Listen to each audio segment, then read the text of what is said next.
어쩌다가 이 세상이 이렇게 있고 또 우리가 이 세상에 태어나서 이런 날을 맞고 또 서로 알아보고 함께하면서 이렇게 살게 되었는지 너무나 놀랍고 신비로운 일입니다. 오늘은 특히 지금으로부터 2649년 전에 우리 모두의 본사이신 석가모니 부처님께서 이 세상에 몸을 놔두신 날입니다.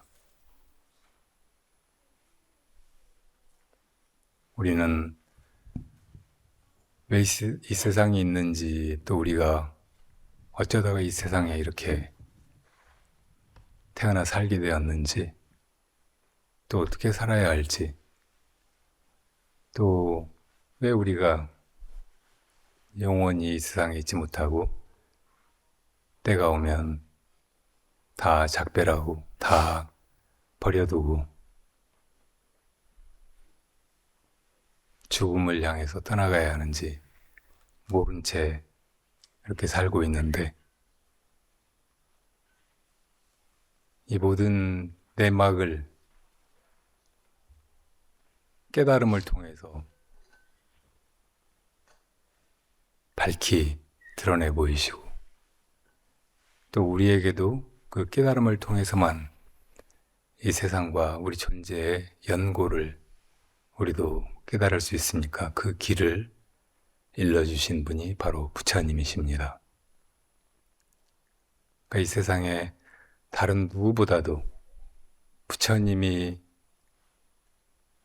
우리들이 이 세상에 왔던 것처럼 똑같이 인간의 몸을 하고 오셨다는 것, 그리고 우리처럼 이렇게 숨을 들이마시고 내쉬고 걸음을 한 발 한 발 걷고 또 음식을 먹기도 하고 또 말도 하고 또 온갖 일들을 하시고 그렇게 80년의 세월을 보내시다가 또 우리들이 언젠가 그렇게 가야 하듯이 이 세상을 하직하고 가야 할 곳으로 가신 분이 바로 부처님입니다. 부처님은 우리와 똑같이 인간의 생로병사를 보이셨지만 그것이 모두가 다 부처님의 그 깨달은 마음, 지극히 지혜로워서 이 세상 모든 이치를 다 꿰뚫어 아시고 또 지극히 자비로워서 우리 모두에게 그 길을 일러주시러 오셨다 가신 그 부처님 덕분에 우리가 이 세상을 헛되이 영문을 모른 채 이렇게 헤매듯이 고통 속에서 좌충우돌하면서 그렇게 세월 보내다가 저 파리나 짐승들이 이렇게 죽듯이 그렇게 죽지 않게 만들어주신 은혜를 깊이 새겨야 될 날이라고 생각합니다. 부처님이라는 말은 깨달으신 분 그런 뜻이고, 부처님의 다른 이름도 많이 있죠. 열애 10호라고 합니다. 그중 첫 번째는 열애이고 맨 마지막은 불세존이에요. 열애라는 말은 인간처럼 오셨지만 사실은 진리를 깨달은 그 안목을 가지고 오시는 바 없이 오셨던 분, 또 가신 바 없이 가신 분, 그런 뜻이고, 세존이란 말은 이 세상에서 가장 존귀하신 분이고, 또 이제 다른 열애 시포에서 나타나듯이 무상사, 천인사 그런 이름이 보여주지만 우리 모두에게 어떻게 살아야 할지, 또 우리가 왜 오고 어디로 가는지 이걸 다 가르쳐 주신 스승으로서 부처님이 이렇게 부처님의 생애를 보여주셨다는 것을 불자된 우리는 잘 알고 길이고 또 그 길을 따라가야 합니다.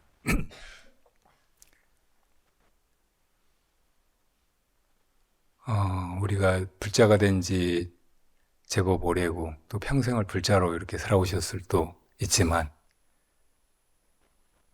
그냥 세상에서 그렇게 불자로 살아도 되지만 가끔 절에 오고 절에 오면 먼저 법당에 가서 부처님 모셔진 이 불단을 향해 나와서 그 앞에서 절을 하고 참배를 하잖아요. 그 법당 들어서려고 보면 위에 부처님, 사카모니 부처님 모셔진 그 정각에는 대웅전 이렇게 씌어 있고 그리고 기둥에는 흔히 이 법신계가 붙어 있습니다. 대웅전이라는 말은 이 세상에서 가장 위대하신 분을 모신 정각이라는 뜻이에요. 이 세상에 태어난 존재들 중에 가장 위대하신 분들이기도 하고 이 세상에 있지 않는 것처럼 보이지만 이 세상 밖에 혹은 이 세상 너머에 또 어딘가에 있는 것처럼 여겨지는 그런 신들보다도 위대한 그런 분을 대웅이라고 하는 거예요. 그분을 여기 모셨다는 뜻입니다. 그리고 그분이 어떤 분인가 이것이 법신계로 주련에 새겨져서 걸려 있어요. 그 한 개송을 소개하자면 법신 변만 100억 개. 법신이라는 말은 진리의 몸, 또 부처님의 참 존재인 그 몸, 이걸 말하는 거예요. 사카모니 부처님도 인간의 몸을 하고 이 세상에 태어나셨으니까 분명히 육신을 가지고 계셨지만 법신이란 이 육신처럼 태어나서 죽지 않고 언제나 그대로 있는 참 몸, 이것을 말하는 것입니다. 우리도 다 육신을 가지고 인간으로 살고 있지만 우리 안에도 그 참 존재가 있어요. 그것을 우리가 불성이라고 부르고 우리도 사실은 그것을 깨달아야 성불하는 것이고 부처님이 되는 것입니다. 부처님은 원래 그 몸에 있다가 중생들을 교화하기 위해서 중생들에게 그 본래 몸을 깨닫는 그 길을 일러주고자 이 세상에 오시는 거고 그런 가르침을 펴시는 분이죠. 법이라는 말은 우리가 그것을 알기 전에 참 존재 이것을 말하는 거예요. 지난번에 존재론, 온톨로지에 대해서 잠깐 언급했지만 부처님이 말씀하시는 참 존재, 법 이것은 아는 것으로는 참된 존재를 알 수가 없어요. 깨달을 수가 없어요. 오직 깨달음을 통해서만 그것을 확인하는 거예요. 그러니까 이 세상의 모든 것은 우리가 알아보고서 이것이다 저것이다 이렇구나 저렇구나 하고 그렇게 인식을 하지만 부처님이 말씀하신 그 법은 깨달음을 통해서만 그 참 존재가 이제 환하게 드러나는 거예요. 근데 이 법신이 100억 세계에 두루하다 그 말이 법신 변만 100억 개는 그러니까 그게 이 우주 밖에 어딘가에 있는 게 아니고 또 뭐 이 시공간이 아닌 다른 차원에 어딘가에 있는 게 아니고 이 100억 세계가 있으면 그 100억 세계에 없는 것도 없이 가득하다 그 말입니다. 그러니까 우리의 참마음이 바로 부처님이 말씀하시는 부처님의 참몸, 법신이고 그것이 이 우주에 가득하다 그 말이에요. 그래서 이 법으로 가득한 세계를 법계라고 말해요. 법계. 이 법계 자체가 사실은 부처님의 참 몸인 거예요. 다음 구절은 보방금색 조인천 그 참 몸에서 금색 광명을 놓아서 밝은 제일 밝고 아름답고 눈부신 그 빛을 놓아서 저 천상 세계와 이 인간 세계를 두루 다 비추고 있다. 그런 말씀이에요. 그러니까 일단 세계는 허공으로 드러나잖아요. 근데 이 허공계를 그게 100억 세계라고 해도 다 비추고 있다. 그 말이에요.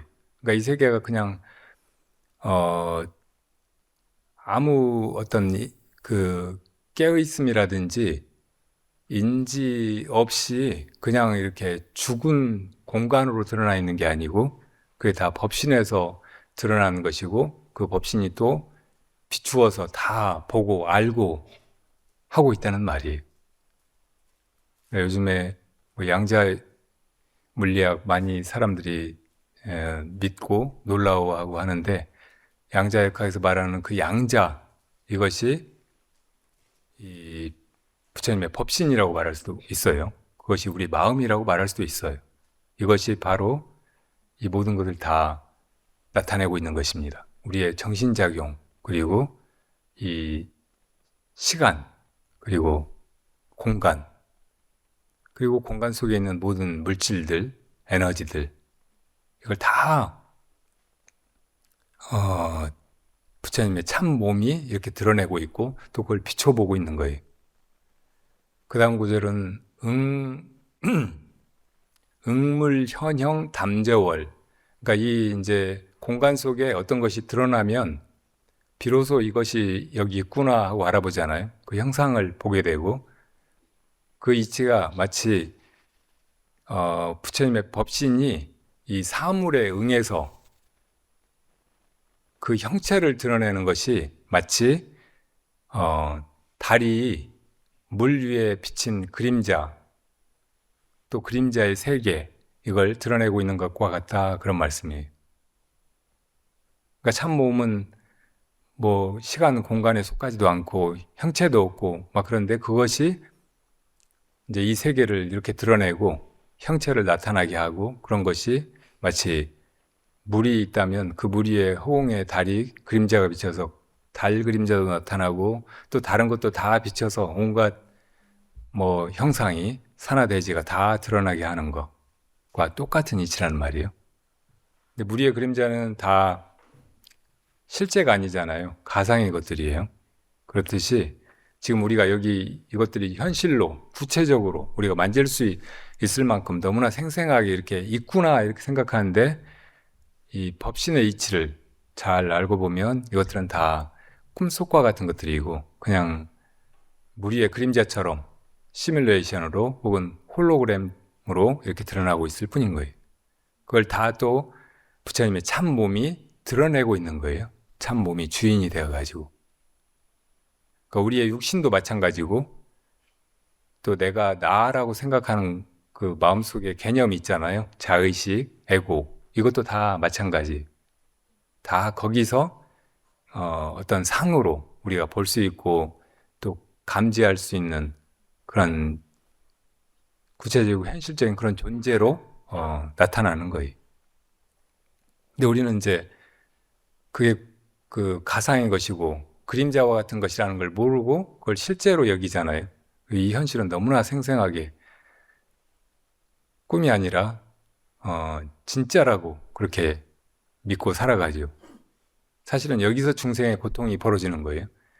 이것이 다 가상의 것이고 마음이 만들어내는 화상, 꿈과 같은 것인데 그런 줄 모르고 그 속에서 이걸 이제 실제라고 생각하고 사느라고 이 삶이 이렇게 각박하고 고통스럽고 모든 게 다 여의치 않고 이렇게 느껴지는 것이라고요.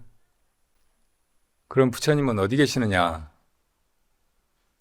이렇게 생각할 수 있잖아요.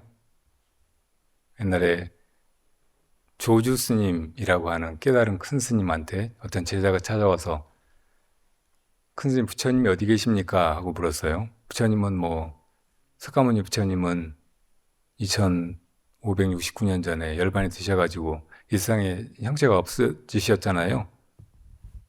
그럼 부처님 없어져 버린 건가?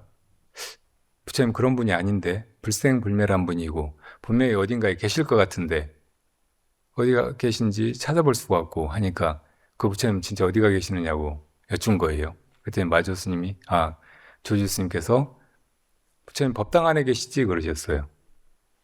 그러니까 이 제자가 그 법당 안에 부처님은 돌이나 나무나 뭐 종이나 이런 걸로 만든 가짜 상 아닙니까?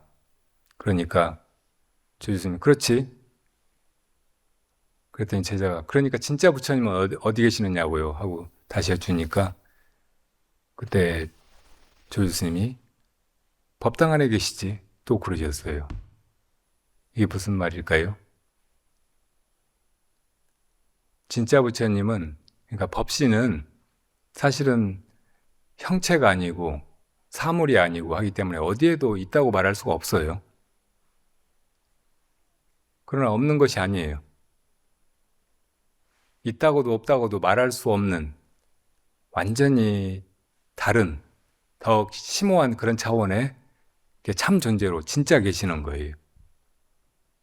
근데 그 부처님을 확인하는 길은 그 부처님이 이렇게 세계로 또 사람의 몸으로 혹은 이런 불상으로 이렇게 형상화되었을 때만 우리가 보고 듣고 확인하고 부처님이로구나 그렇게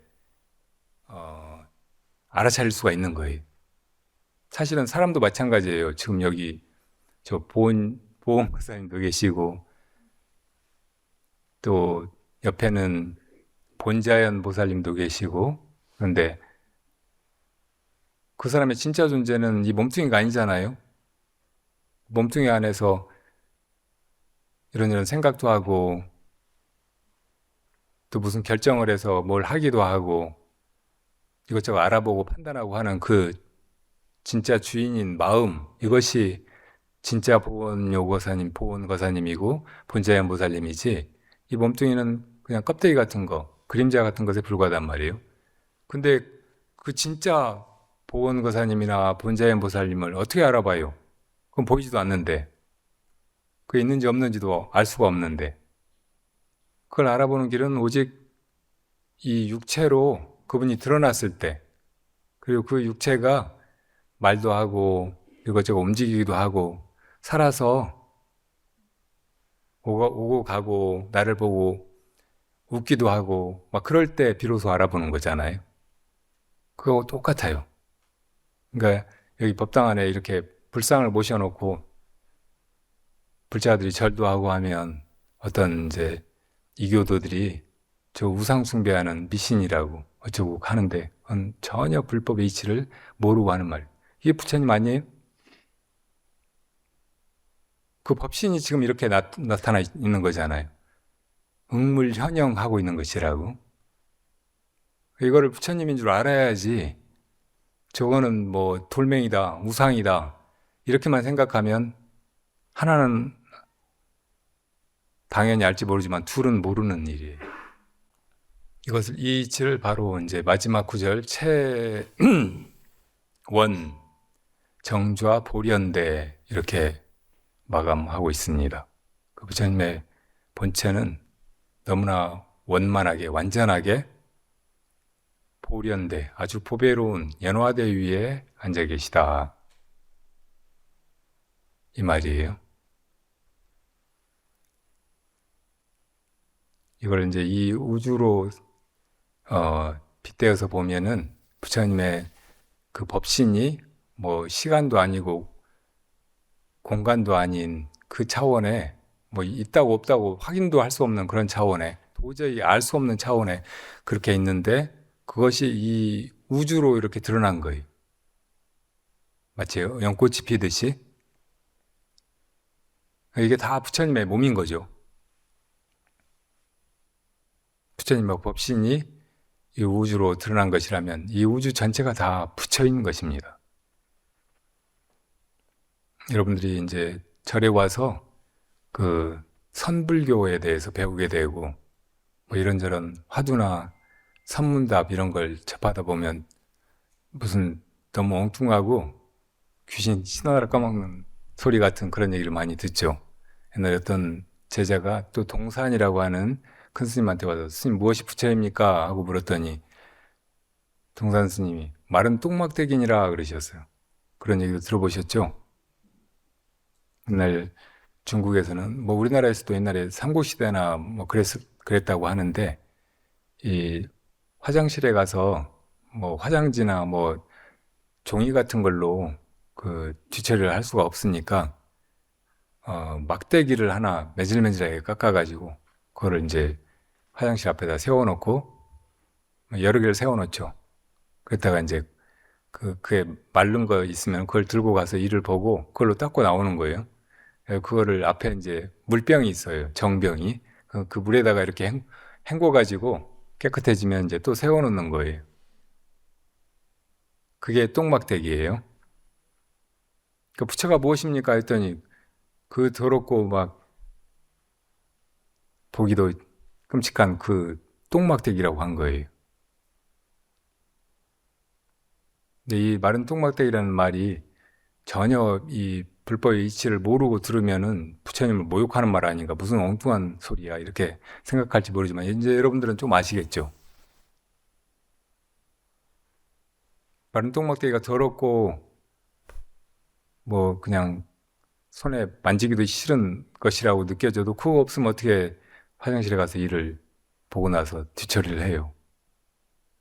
그러니까 부처님이 이 세상에 오신 것도, 부처님 안 오셔도 돼요. 이 세상에 몸을 가지고 태어난다는 건 참 구차한 일이고, 그 몸은 역시 늙어가고 쪼글쪼글해지고 나중에 병 들어서 죽어서 썩 없어지거나 불타 없어지는 것이잖아요. 그러니까 이렇게 초라한 육신을 부처님께서 가지셨다가 또 거두시고 하신 것이 이 중생들의 더러운 것을 닦아주려고, 중생들을 고통에서 건지시려고 정말 큰 자비심으로 일부러 그 더러움과 수모를 불사하신 거잖아요. 자비로운 거죠, 정말로. 그러니까 그런 똥막대기와 같은 존재라고 그렇게 얘기한 거란 말이에요. 이 모든 것이 다 부처라면 왜 마른 똥막대기만 부처가 아니겠어요? 이 세상 모든 것이 다 사실은 그 근본 마음, 부처님의 법신에서 나온 것이고, 그것으로 이루어진 것이라면 그대로가, 그 본질을 잘 살펴보면 다 부처님이고, 또 그만한 쓰임새와 목적이 있어서 이 세상에 나타나고 또 사라져가는 것입니다. 이걸 우리가 분별해서 이건 더러운 것이다, 이건 나쁜 것이다, 이건 나를 괴롭히는 것이다, 이렇게 여길 뿐이지 부처 아닌 것이 아무것도 없어요. 이제 선은 이제 부처 아닌 것은 아무것도 없다, 모든 게 다 부처다, 모든 게 다 부처님의 참몸, 법신에서 나오는 것이다, 그대로가 다 부처다, 뭐 이런 얘기를 말로 설명하는 게 아니고 그걸 바로 드러내려고 뭐가 부처입니까 하면은 말은 똥막대기다, 이렇게 얘기하는 거예요. 또 이렇게 얘기하면 우리는 항상 다른 사람의 말을 들으면 그 말의 메시지를 이해하려고 쫓아가요. 근데 선의 말은 어떤 메시지를 담아가지고 그렇게 얘기하는 게 아니에요. 그냥 그걸 바로 제시하는 거예요. 무엇이 부처입니까? 했으니까 마른 똥막대기를 이렇게 들어서 이게 부처다, 이렇게 보여주는 것이라고요. 부처님이 80년 뒤에 이제 열반에 드셨잖아요. 그때 마하가섭이 와서 부처님께 여쭈었어요. 부처님은 이 중생의 생로병사를 벗어나서 영원한 열반을 얻으셨다고 하셨는데, 정말로 생로병사를 벗어나셨다면 왜 이렇게 이 세상에 태어나셨다가 또 늙어가시고 병이 나시고 이렇게 돌아가셨습니까? 왜 생로병사를 벗어났다면서 생로병사를 이렇게 보여주신 것입니까? 이렇게 여쭙어요. 그러자 부처님께서 어떻게 하셨나요? 관 속에 들어 계셨는데 관 밖으로 두 발을 쓱 내미셨다고요. 그러니까 이것이 부처님이 생로병사를 벗어나서 열반을 얻으셨는데, 그 열반의 길을 가르쳐 주려고 이 세상에 오셨는데, 그 열반이 진짜 뭐냐고 물어보니까 바로 이것이다 라고 드러내 보이신 거예요. 그냥 드러내 보이신 거예요. 말로 설명하신 게 아니고. 그런 이치로 부처님이 처음에 이제 말 없이 부처님이 깨달으신 그것을 또 중생들에게 가르쳐 주고자 하는 그 열반을 바로 드러내 보이려고 할 때 연꽃을 들어 보이신이라고 하나도 다르지 않은 거예요. 그렇게 이렇게 드러내 보이지 않으면 그것의 존재를 알아볼 수 있는 사람이 아무도 없어요. 그걸 드러내 보이려고 부처님이 이렇게 이 세상에 구체적인 인간의 몸을 하고 태어나셨다가, 인간의 몸을 하고 태어난 자들은 다 늙어가야 되고 또 병나면 아파야 되고 또 때가 되면 죽어야 되잖아요. 참 구차하고 괴로운 것이지만 그것을 그대로 드러내 보이신 것이라고. 그러니까 부처님이 생로병사를 보여주셨는데 그 생로병사 자체가 그대로 열반을 가리키고 있는 거예요. 열반을 그대로 드러내고 있는 거예요. 자, 그렇게 부처님이 이 세상에 오셨고 우리는 그런 부처님이 오신 뜻을 오늘 비로소 환하게 이해하고 어쩌면은 깨달았고, 그러니까 비로소 우리가 이 세상 이렇게 아무것도 모르고 무지 속에 태어나서 갈팡질팡하면서 이렇게 살아가다가 오늘 비로소 내가 어디로 가는지, 이 인생길이 어디를 향하고 있는지, 어떻게 살아야 하는지를 깨달은 날이라고 말할 수도 있을 것 같습니다. 부처님의 열반과 우리들의 생사, 이걸 합하면 세 가지잖아요. 이 세상 모든 것은 다 이 세 단계로 나타나요. 우리 호흡 한 번 한 번이 호흡이 없는 상태에서 시작했다가 숨을 들이쉬고 그리고 내쉬고 다시 호흡이 없는 상태에 있다가 다시 들이쉬고 내쉬고 이렇게 하듯이 우주도 없다가 생겨났다가 또 사라져가고 또 없다가 생겨났다가 사라져가고 우리도 이렇게 태어났다가 살다가 죽고 태어났다가 살다가 죽고 다 이렇게 삼박자로 이루어집니다. 모든 존재는 삼박자로 움직여가요. 그리고 조금 더 긴 마디로 보면 생로병사, 추나추동 이 네 마디로 흘러가요. 우리 민요라든지 고전 음악이 다 그렇잖아요. 삼박자 네 마디예요. 오늘 우리가 부처님 오신 날 또 대한민국 사람으로 태어나가지고 이 세상을 살아가는 의미를 이 우주에 본래 있던 그 근본 이치, 법 여기에 비추어서 다시 새겨 보았으면 좋겠습니다.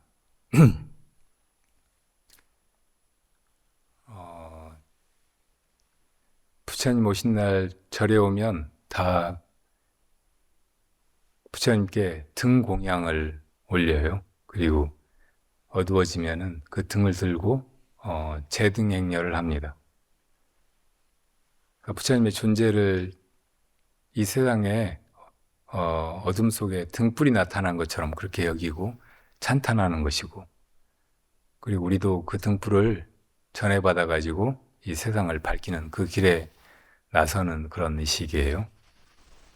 우리는 다 뜻없이 이 세상에 오고 뜻없이 가는 것처럼 생각할지 모르지만 알고 보면 불자로 이 세상에 왔다가 부처님의 제자가 되어서 부처님의 법을 배우고 그리고 그걸 깨달아서 또 사람들에게 전해주고 깨우쳐서 이 세상을 어떻게 살아야 되는지 잘 전승해주고 떠나는 거죠.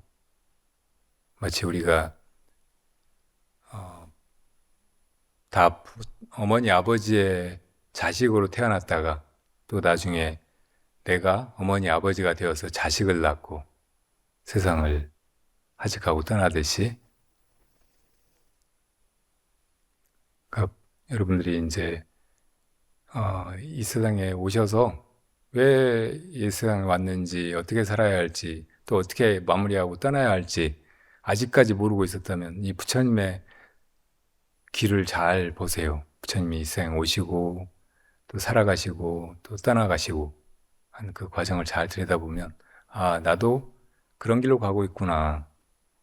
나도 불자로 출발해서 부처님에게서 부처님의 법을 배우고 또 그거를 후대에 내 자식들에게 미래에 전해주고 떠나가는 길이로구나. 이렇게 깨달을 수 있고, 그러면 이 세상이 무의미하다든지 헛되게 느껴지질 않을 거예요.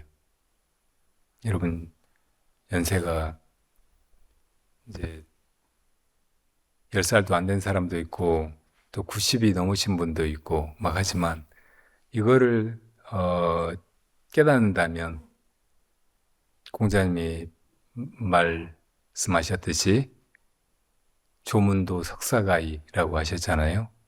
아침에 도를 들으면 저녁에 그냥 죽어도 괜찮아요. 근데 이걸 모르고 산다면 100살 넘게 한 150살, 200살까지 산다고 해도 그런 인생이 여전히 뭔가 석연치 않고 앞뒤도 잘 알 수가 없고 그냥 어둠 속에서 미궁 속에서 헤매다 가는 것 같이 그렇게 느껴져요. 뭐 동물들이 그렇게 살다가 죽는 거하고 별로 다름이 없어요. 그래도 최소한 사람으로 태어나서 이렇게 사는 거는 그렇게 그냥 먹고 싸고 자고 막 하는 건 그것만이 다가 아니잖아요. 물론 그 일도 굉장히 중요하죠. 우리 인간에게는 그렇게 이제 기본적인 의식주, 어떻든 살아가는 거, 생계를 유지하는 거, 이것도 기본적으로는 필요하고 아주 중요한 것이에요. 근데 사람은 그렇게 동물로만 사는 게 아니라 보다 높은 걸 추구하고 그 삶이 내적인 성장이 돼야 되죠. 그래야 인간다운 삶이고 사실 우리가 다 그것을 바라고 있어요. 태어나서 그렇게 잘 살고 또 잘 떠나고 하는 것도 삼박자가 잘 맞아야 돼요. 그걸 잘 해야 돼요. 삼박자는 뭐예요? 쿵작작이잖아요. 이 세상에 쿵 갑자기 어디서 오는지 어디서 떨어지는지 모르고 이렇게 떨어지지만 살아가는 동안 뭐가 짝짝 맞아야 돼요. 죽을 때도 딱 맞게 좋게 가야지 그냥 괴로워서 막 그냥 손발을 그냥 부르르 떨면서 막 비명 지르면서 그렇게 떠나면은 인간답지 않잖아요. 품위가 없잖아요. 동물들이 그냥 단말마에 비명을 지르고 죽는 거하고 다를 바가 없잖아요. 절에 오면은 부처님의 일을 알아야 해요. 부처님의 일을 불사라고 합니다. 그러니까 이 세상에 부처님이 오시면 중생들이 거의 본능적으로 알아봐요. 이분은 위대하신 분이로구나. 이 세상에서 가장 존귀한 분이로구나. 그 이분에게 공양을 올려야 되겠구나. 공양이라는 말은 받들어서 살아가시도록 돌봐드린다. 뭘 이렇게 음식이든 뭐든 이렇게 이바지 해서 올려서 그렇게 이제 이 세상을 불편함 없이 살아가시면서 우리를 가르치시고 또 우리에게 뭔가 일러주시고 하도록 그렇게 하는 일을 말해요. 그러니까 부처님을 보면 누구든지 다 부처님께 뭔가 공양 올리고 싶어 해요. 그래서 부처님이 뭐 일 안 하고 생계 걱정 안 하고 그냥 오직 자비심으로 중생들을 일깨워 주시고 가르쳐 주시고 어떻게 살아야 되는지를 보여주시고 그렇게 살다가 가신 거예요. 그게 부처님의 일이에요. 그걸 불사라고 한단 말이에요. 근데 우리가 절에 오면은 흔히 불사에 동참하라고 하고 불사가 뭐 건물 짓는 일이라고 생각을 하고 여기 돈 내라는 말이로구나 이렇게 생각할 수도 있어요. 근데 그것이 아니라는 건 아니에요. 근데 그걸 포함해서 부처님이 이 세상에 오셔가지고 하시는 일이 우리 중생을 괴로움에서 건지는 일이고 우리가 어떻게 살아야 되는지 또 어디를 향해서 가야 하는지 궁극적인 그 목적이나 의미를 깨우쳐 주시는 분이니까 그 일을 잘 해가시도록 내가 뒷바라지하고 또 돕고 그거를 이제 헌공하는 마음으로 공양을 올리는 마음으로 그렇게 해가야 되는데 그게 바로 불사라고요. 우리는 다 부처님 제자로 출발했다가 나중에는 또 많은 다른 중생들의 스승, 길잡이가 되어서 잘 이끌다가 또 떠나가는 거예요.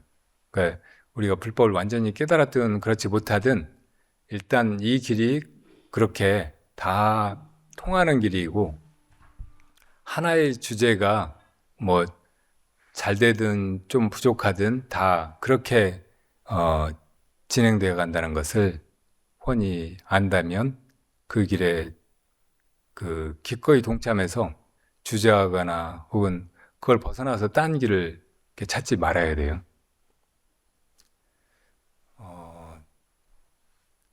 우리 법화림은 저의 그 스승이신 법정 스님이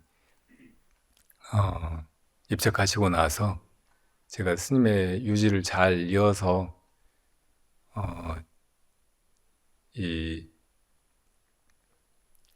대한민국 사회에 또 이 인류 문명에 등불이 되고 또 사람들의 마음을 모아서 다 잘 이 세상을 꾸려가도록 살림을 잘 해가도록 그렇게 이끄는 횃불의 역할을 등불의 역할을 했어야 되는데 그러지 못해서 이제 길상사에서 떠나가지고 처음부터 그냥 부처님이 우리들한테 가르쳐 주셨던 대로 비구는 원래 무소유로 아무것도 가진 것 없이 세상을 떠돌면서 사람들의 공양을 받고 복을 심게 하고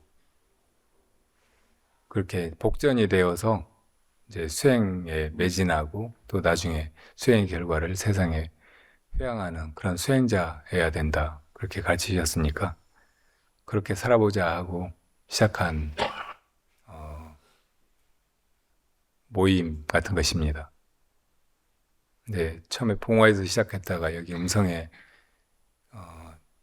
지금 여기 계신 하감보살님이 여기도 법화림의 도량이 되었으면 좋겠다고 하셔서 또 여기에 이 법화선사가 생겨났고 지금까지 한 13, 14년을 이렇게 꾸려져 왔어요. 이것들이 다 여러분들이 이 의미를 어느 정도 느꼈는지 모르지만 여기에 동참해서 마음을 또 살면서 모은 그 재산을 털어서 이렇게 함께하면서 일궈져 오는 것들이에요. 부처님께서는 살면서 이제 이 집의 재물을 잘 지켜가고 또 그걸 잘 쓰면서 인생을 보람되게 사는 것에 대해서 어떤 제자가 질문했을 때 이것을 역시 3등분해 가지고 이렇게 3가지 목적으로 쓰라고 하셨어요. 첫 번째는 생계를 유지하는 데 쓰고 지금 이제 가족들이 이렇게 먹고 살아가는데 너무 그게 이제 부족하거나 궁핍하면 안 되니까 근데 이제 충분히 쓰는 거예요. 그리고 다른 한 몫은 미래를 위해서 남겨두는 거예요. 나중에 무슨 일이 있을지 또 내가 이제 이 세상 살다 떠나면 자손들이 뭐 이게 부모님이 물려준 것이 있어야 그걸로 뭐든지 하면서 살아가잖아요. 그러니까 그렇게 미래를 위해서 놔뒀다가 이제 나중에 자식들한테 상속해주는 그런 재산으로 지켜가라고 했어요. 근데 이제 마지막 한 부분은 나의 성장을 위해서 그러니까 내가 물질적으로만 이렇게 인간의 육신을 가지고 살다가 끝나는 게 아닌 그런 존재니까 내적인 그런 내 성장이나 수행이나 깨달음을 위해서 쓰라고 하셨단 말이에요. 그래서 이거를 이제 정말 필요한 사람들에게 베풀거나 혹은 부처님이나 수행자들에게 승가에 공양 올리는 것 이것이 이제 이 마지막 세 번째 그 부분을 가장 잘 회양하는 길이라고 하셨어요. 이게 다 이제 있는 돈을 어떻게 쓸 것인가 그런 문제잖아요. 근데 사는 동안 우리는 계속 돈을 번다고. 그러니까 사는 것이 지금 있던 재산보다 더 많이 애쓰고 노력하고 뭔가 일을 하고 해서 이제 더 불려가야 되는데, 그렇게 불려가지고 그걸 더 많이 가지고만 있으면 그건 어리석은 일이에요. 근데 그것도 이제 잘 쓰는 것이 중요하다고. 마치 음식을 먹고 그걸 잘 소화해가지고 그냥 가지고만 있으면 뚱뚱해지고, 또 배설을 못하면 변비에 걸려가지고 너무 괴롭기만 하잖아요. 근데 잘 내보내야죠. 잘 내보내고, 그리고 그 음식에서 얻은 에너지 가지고 잘 살아야 된다고. 이런저런 활동을 하고 의미 있는 일을 하고 또 어떤 때는 운동도 하고 막 그렇게 해서 이 몸이 잘 신진대사가 이루어지게 해야 돼요. 그게 건강한 자기 몸을 지켜가는 일이고 잘 사는 길이고, 이것도 삼박자로 이루어지잖아요. 음식을 먹고 그걸로 에너지를 잘 써서 활동을 하고 또 잘 배설하고. 그러니까 우리가 살면서 그냥 아무것도 안 가지려고 하고 스님들처럼 그냥 무소유로 그렇게 지내려고 하고 막 그럴 필요는 없지만, 내가 뭘 가지는 것보다 그거를 잘 회양해서 잘 써서 이웃들도 돕고 내 자식들도 더 잘 되게 하고 또 내 내적인 성장을 이루고 그렇게 하는 것이 아주 중요하다는 것을 알아야 돼요. 이것도 이제 부처님한테 배워서 이렇게 깨달아야 그렇게 사라져요. 우리 지금 이 법화선사에 그 사이에 이렇게 많은 발전이 있어서 여기 법당도 지어지고 또 저쪽에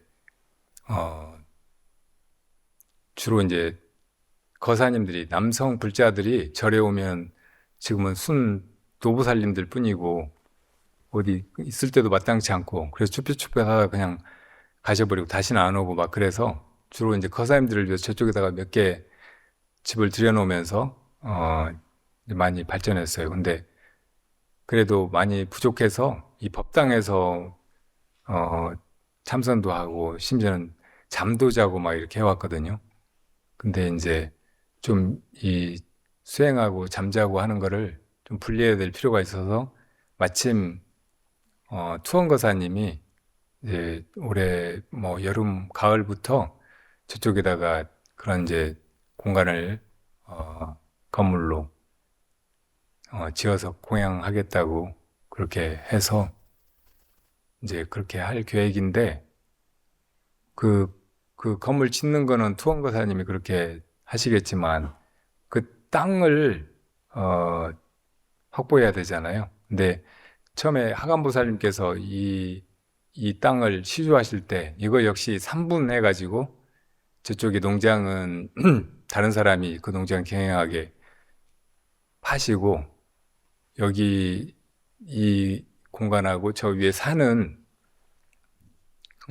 절에 시주하시고 도량이 되게 하시고, 밑에 땅은 그 아드님한테 상속을 해줬었어요. 근데 최근에 이제 그 아드님이 좀 어려워지기도 하고, 또 우리 도량에서는 이제 저기다가 그걸 지으려면 땅을 확보해야 되잖아요. 그래서 제가 많이 고민한 건 아니고 그런 생각이 떠올라서 그 부지 마련하는 일, 요 아래 땅이 역시 7,000평이에요. 그래서 이제 작은 땅이 아닌데 그 정각을 지어서, 그러니까 뭐 수영관인데 이름은 천탑전이라고 하려고 해요. 여기는 천불전이잖아요. 부처님이 이 세상에 오신 거, 이것을 이런 이치를 담아서 이렇게 이제 천불전을 지었는데, 부처님이 가신 뒤에 부처님의 사리를 모신 정각은 건물은 탑이에요. 그래서 저 건물을 짓고 나서 천탑전 안에다가 탑을 모실 수는 없어서 그 벽에다가 천탑 그림을 그려서 장엄을 하고 그렇게 모시려고 해요. 여러분들이 다 이제 그 하나하나를, 부처님 탑을 내가 모신다 이런 마음으로 동참을 하시면 이제 그런 돈으로 그 부지를 구하려고 합니다.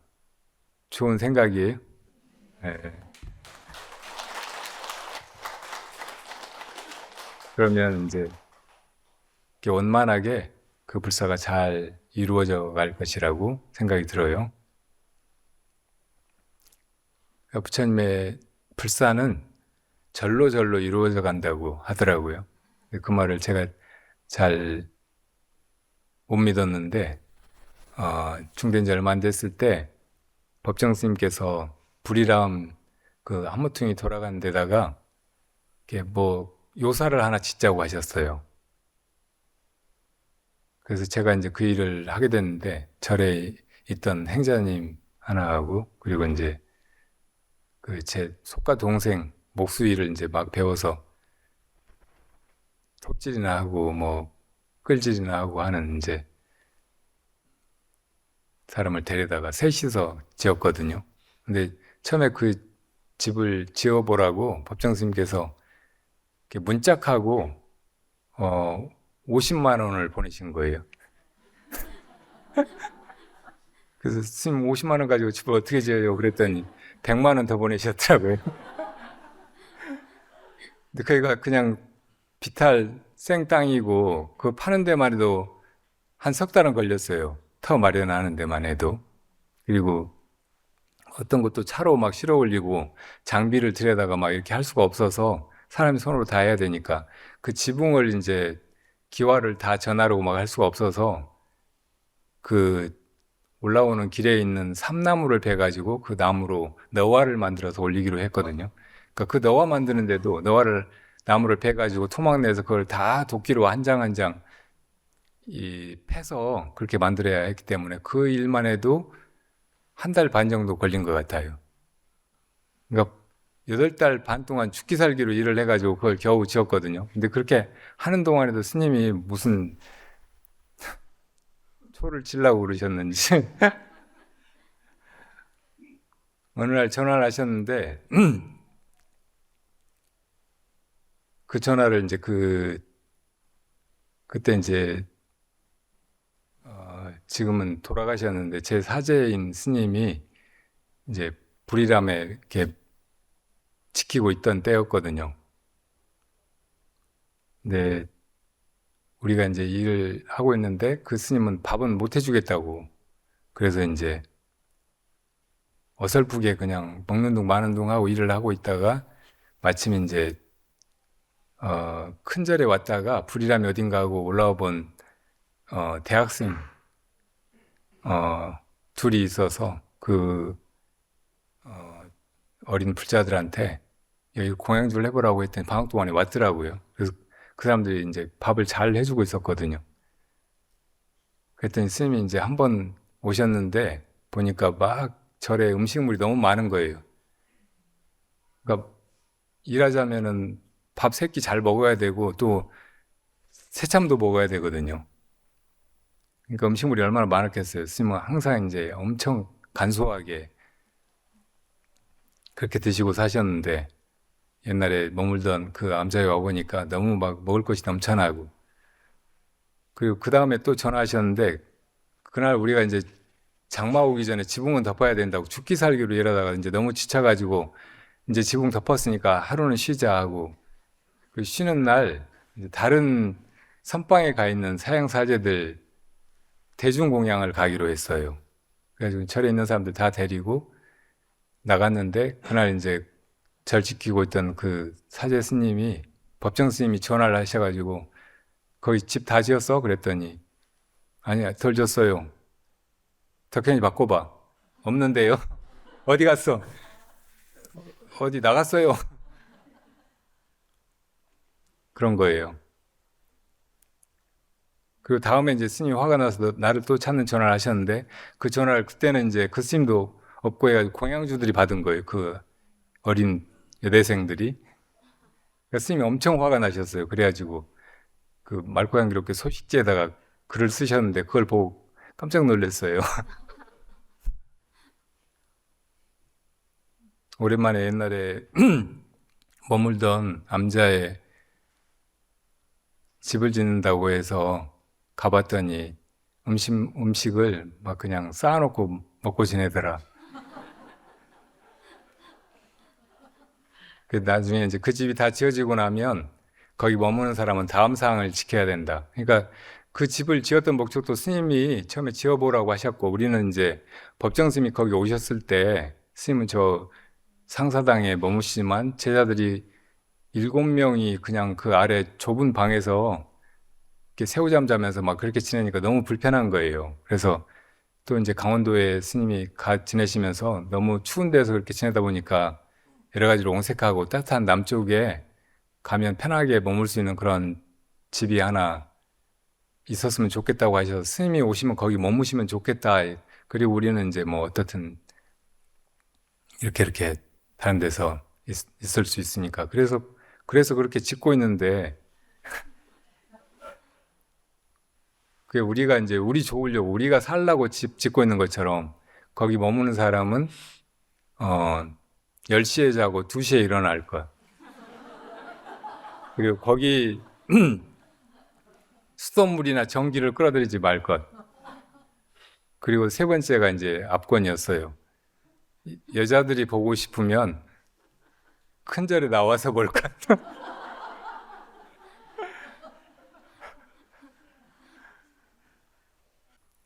그래서 제가 이제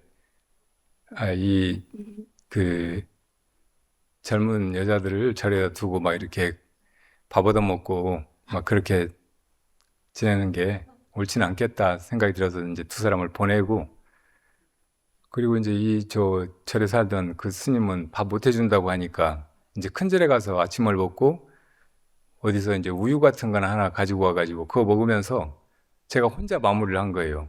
일하던 사람도 이제 그 뭐 가족들 생계 뭐 이런 것도 있으니까 보내고, 그래서 집을 다 지어놓고 났는데 이제 법정 스님이 오셨더라고요.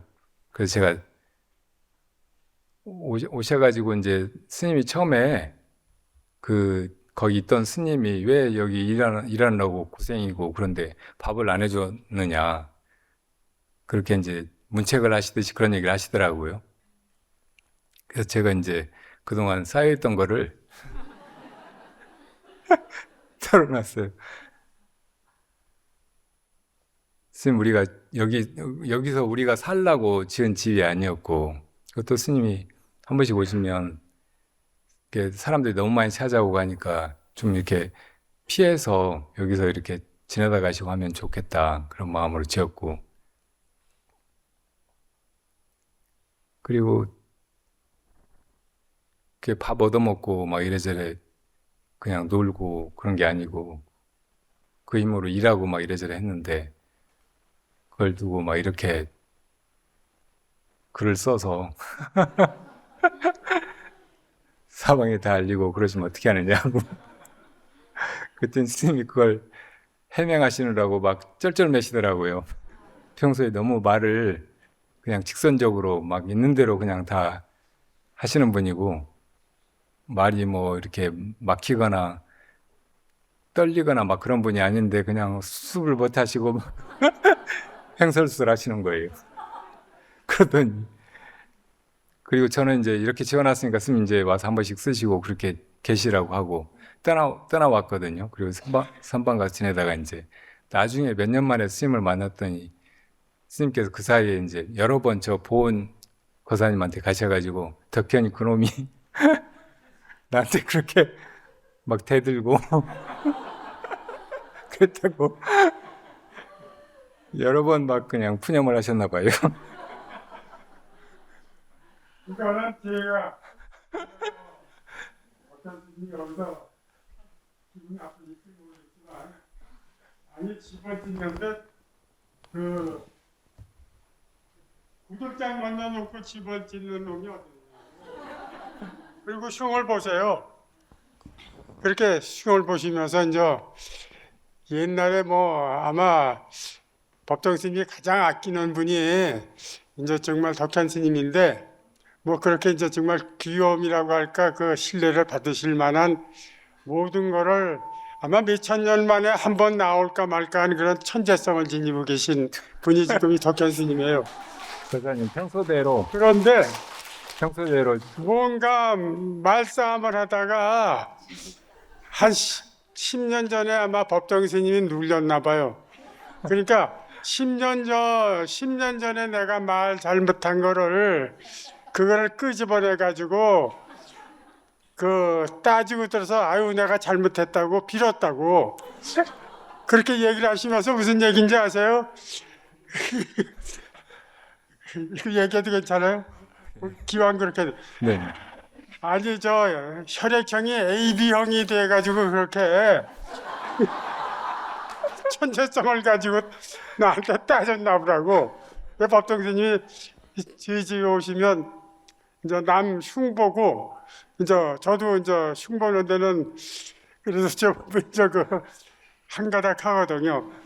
그래가지고 지금 그 말씀인지 모르겠어요. 지금 네, 제 말씀입니다. 아니 미안합니다. 가끔 법정 스님이 뜻밖의 이렇게 욕을 하시는 경우가 있더라고요. 욕이 나와서 이제 막 수습을 하시려고 이런 욕 다 저 보은여 고사님한테 배웠다는 거예요.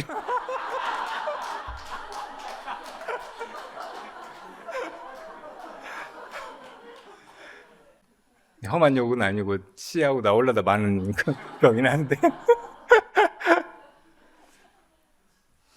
근데 우리가 같이 살다 보면 이렇게 아무리 좋은 사이라도 이렇게 서로 의견이 다를 때도 있고 싸울 때도 있고 또 상대방을 비난하거나 내가 이 사람 괜히 만났다 하고 후회할 때도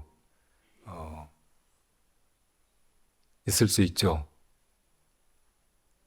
그런데 어떻든 우리가 만났다는 것은 너무나 분명한 사실이고 그 만남이 의미 있고 또 가장 아름답고 완벽한 것이 되게 만들 그 책임이 또 우리한테 있어요. 우리의 관계를 그냥 주어진 거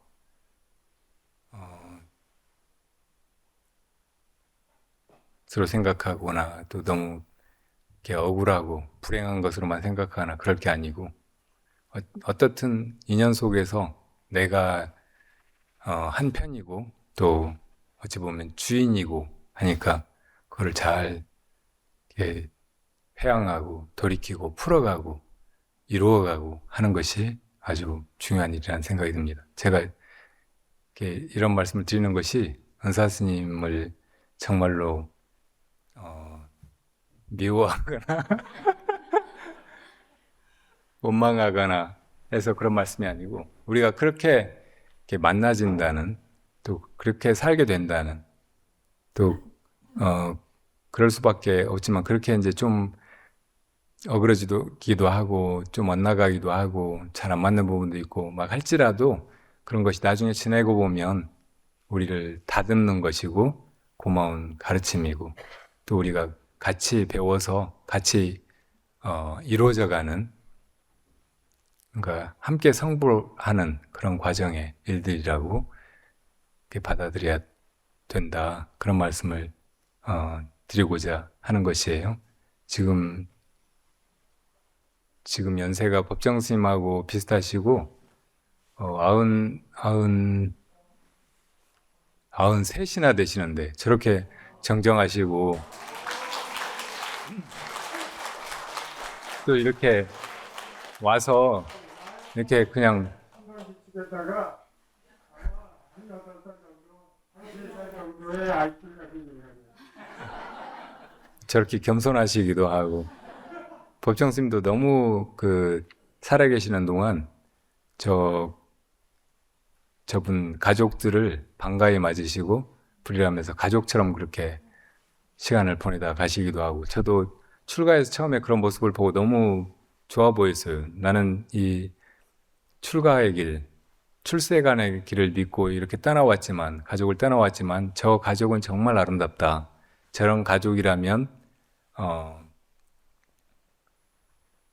그냥 이렇게 살아봐도 좋지 않을까 그런 생각도 하기도 했어요. 그런데 부처님의 그 법구경에 보면 이 어떤 농사꾼이 열심히 일해서 농사도 잘 지어놨고 또 자식들 또 마누라 다 잘 챙겨서 다 건강하게 잘 살고 있고 또 이제 지금 비도 올라고 하지만 뭐 그냥 곡식 갈무리도 잘 해놨고 지붕도 잘 이어놨고 막 그러니까 신이여 비를 내리려거든 비를 내리소서 이렇게 계속되는 그 개송이 있거든요. 근데 이제 그 다음 개송에 보면 그럴지라도 어느 날 갑자기 홍수가 나서 다 쓸어가 버리고 또 사람까지 그냥 죽게 만들고 하는 것이 이 세상이라는 거예요. 그러니까 이렇게 덧없음을 알고 영원한 것을 찾아 떠나라고 하시는 게 부처님의 가르침이에요. 여러분 대부분 다 이제 출가를 안 하셨고 가정을 이루고 이렇게 살고 계시고 한데, 근데 알고 보면 이제 대승의 가르침이나 또 선불교의 가르침으로 넘어와서 보면 이렇게 출가하는가 안 하는가 이것이 내면적인 일이지 그냥 세상에서 겉모습을 바꿔서 절에 사는가 혹은 집에 사는가 뭐 이런 차이가 아니에요. 그러니까 여러분들이 그런 걸 충분히 이해하시고 이제 선을 통해서 성불의 길로 내가 비록 그 가정을 가지고 있고 또 세상에서 이렇게 먹고 살기 급급하고 막 그런 사람이지만 인생의 소중한 시간을 할애해서 수행도 해보고 그리고 가능하면 이 생에 빨리 그 깨달음을 이루어가지고 지금 이렇게 수많은 사람들이 고통스러워하는 이 현대 사회의 그런 아픔들도 해결해보고자 거기에 조금이라도 도움이 되고자 이렇게 이 법화림에 모이신 거잖아요. 그러니까 그런 길로 나아가는 그 과정에서 벌어지는 모든 일들이 다 불사예요. 그리고 이게 다 하나를 향하고 있어요. 그 하나는 바로 부처님이고 그 부처님은 우리가 다른 타자가 아니고 우리 마음의 그 근본 자리 거기에 있는 참 존재이기 때문에 그것을 자각하고 보면 거기에는 내 것, 네 것도 없고 나, 너도 없고 또 모두가 다 이렇게 분별 이전에 하나 된 자리에 그냥 그렇게 있어요. 그냥 그렇게 있기만 한 게 아니고 그것이 이렇게 순간순간 펄펄 살아서 이 우주를 움직여가고 있고 이 모든 일을 드러나게 하고 있고 우리도 그 속에서 뭔가 이것저것 하고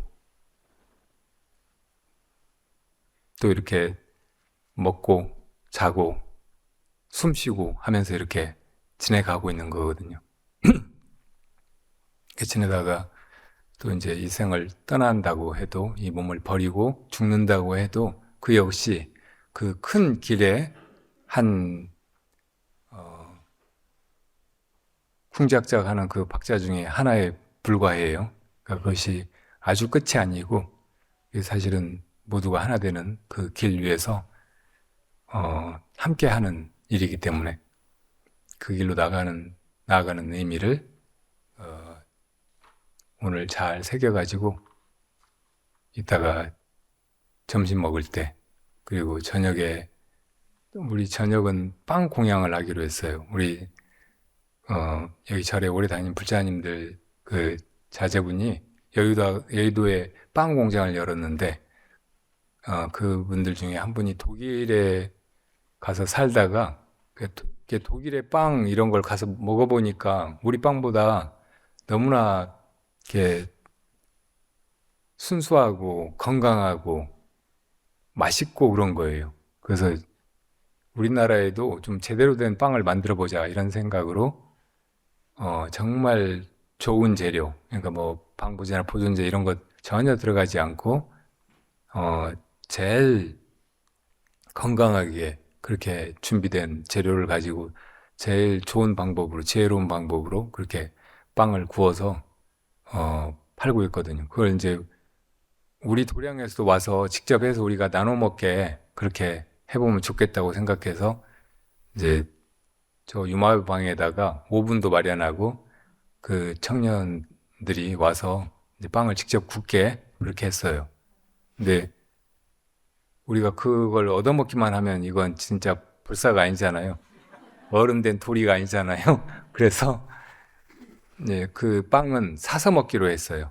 여러분들이 아끼지 마시고 그렇게 이제 점심 먹고 나서는 그 빵을 가서 사세요. 그래서 저녁 먹을거리로 두셨다가 이제 오후 음악회 한사람제, 그러니까 이 한사람제도 우리가 다 뿔뿔이 나누어진 개개인이 아니고 근원의 마음자리에서 하나인 언제나 그대로 부처님처럼 그렇게 있는 그런 존재들이라는 것을 새기는 그런 의미에서 마련한 음악제이고, 거기 또 이제 오는 불자들이 되게 이제 젊은 사람들이고 또 우리 불자들이고 또 그런 마음을 담아서 그런 의미의 이렇게 노래를 부르고 연주를 하고 하니까 그렇게 이제 같은 마음으로 하나된 마음으로 이렇게 동참을 해주시길 바랍니다. 그리고 오후에는 2시인가? 예, 수계식이 있어요. 불자가 처음 되었을 때 아이가 처음 태어나면 이름 지어주듯이 불명을 받아요. 그러니까 아이가 커서 어른이 되고 또 아이를 낳듯이 우리가 불자가 되어야 나중에 부처님이 되고 또 다른 중생들을 교화할 수 있게 된단 말이에요. 그러니까 불자로 새로 태어난 날이 수계식 날이고, 수계를 하는 거는 이제 내가 불자라는 것을 확인받고 이름도 받고 그리고 앞으로 어떻게 살아야 될지 그 좌우명 같은 거 이런 걸 계목으로 이제 받아 지니는 날이거든요. 그리고 앞으로는 이제 그렇게 살아가면 돼요. 그래서 새로 이제 수계식을 하는 사람들뿐만 아니고 그렇지 않은 분들도 그 수계식에 동참해서 같이 찬탄해주고 또 거기서 더 배우고 내 불자된 마음을 새롭게 해서 살아가실 수 있게 된다면 아주 좋을 거예요. 그리고 오늘 또 이렇게 마련한 행사 중에 하나는 저기서 저 심검당이라는 방 안에 이렇게 연꽃 자리 보련대가 마련돼 있어요. 거기는 이제 부처님이나 모셔야 되는데 여러분들을 미래의 부처님인 여러분들을 거기 앉아서 그 의미를 새겨보고 또 원한다면 사진도 찍어볼 수 있는 그런 기회를 마련했습니다. 거기 앉아보시면 느낌이 아주 다를 거예요. 그리고 그 기념으로 사진 잘 찍어가지고 항상 그거 보면서 내가 부처 되려고 지금 이렇게 살고 있지, 이렇게 새기고 살아가실 수 있다면 아주 좋을 것 같아요. 참 이렇게 좋은 날이 살다 보니 찾아와서 여러분과 이걸 또 함께하게 돼서 너무나 행복하고 감사합니다.